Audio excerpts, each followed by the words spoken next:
Hello friends, welcome to my video. আজকে সাজ্জাদ স্যারের কাজের জন্য, মেনলি সায়েন্স ওয়ার্কের জন্য 4 উইকের একটা রিভিউ করব গাছের। সো ফার্স্টে গাছ তো নিচে, সরি বলে সাজে চলে আসছে, আবার চলে যায় আকাশে, আর আকাশ থেকে নিচে। So here is our first week বলতে গাছটা এই অবস্থায় মানে চারা হিসেবে কিনে নিয়ে এসছে 5 টাকা দিয়ে। এটা 5 টাকা হিসেবে অনেক ভালোই পাওয়ার কথা। সো এরপর গাছটা ঠিক আছে, লম্বাই মোটামুটি ঠিক আছে, তারপর পাতাও ঠিক আছে, সুষম। সেকেন্ড উইকে যদি আসি, সেকেন্ড উইকে আমাদের যে গাছটা, সেই গাছটা হাইটে 1 ইঞ্চিও বাড়ে নাই, উল্টা একটু কমছে মনে হয়। মানে কি বলবো, কিন্তু পাতার দৈর্ঘ্যটা একটু বাড়ছে। সেকেন্ড উইক হিসেবে আর একটু গাছটা যদি বাড়তো হয়তো ভালো ফল আশা করতাম। বাট চলে যায় থার্ড উইকে।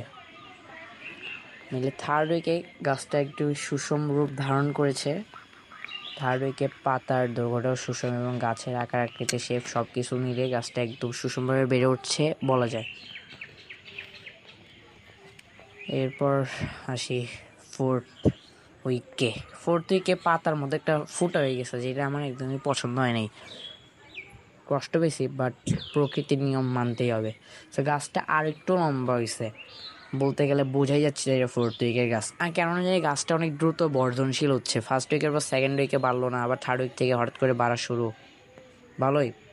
ফিফথ উইকটার করার কথা ছিল না, আমি ফিফথ উইক করছি। ফিফথ উইকের গাছটা তেমন আবার বৃদ্ধি কমে গেছে। হাইটে ঠিক আছে, কিন্তু পাতার দৈর্ঘ্যও বাড়ছে। হাইটটা একটু বাড়লে খুশি হতাম। সো গাছটার বর্তমান অবস্থা আফটার 9 উইক। সো 9 উইকের মধ্যে ফুল চলে আসছে, আর গাছটা অনেক বড় হয়ে গেছে। কেমনে, কয়েকদিন বৃষ্টি হয়েছে, এরপর ধুম্বা চালে, শুধু গাছ গ্রো করছে। সো এটাই ছিল গাছের ভিডিও। সো আমার কালেকশনটা যদি আমি দেখাই, এমনি মানে কালেকশন বলতে আমি যা যা করছি, সো সবই সাজ্জাদ স্যারের কথা দিই। বিজ্ঞান চ্যাপ্টারের স্টার্টিংয়েই করছি, করতে এত বড় হয়ে গেছে। অনেক কিছুই আছে এখানে। ভিন্ডি লাগাইছি, দেন যদি দেখি তাহলে ধনিয়া পাতা, লাউ, স্কুল, হ্যাঁ নতুন স্কুল, আর এমনি সব কিছু ঠিক আছে। আর একটা বেগুন ধরছে, আল্লাহ 3টা ধরছে, দোস্ত। তো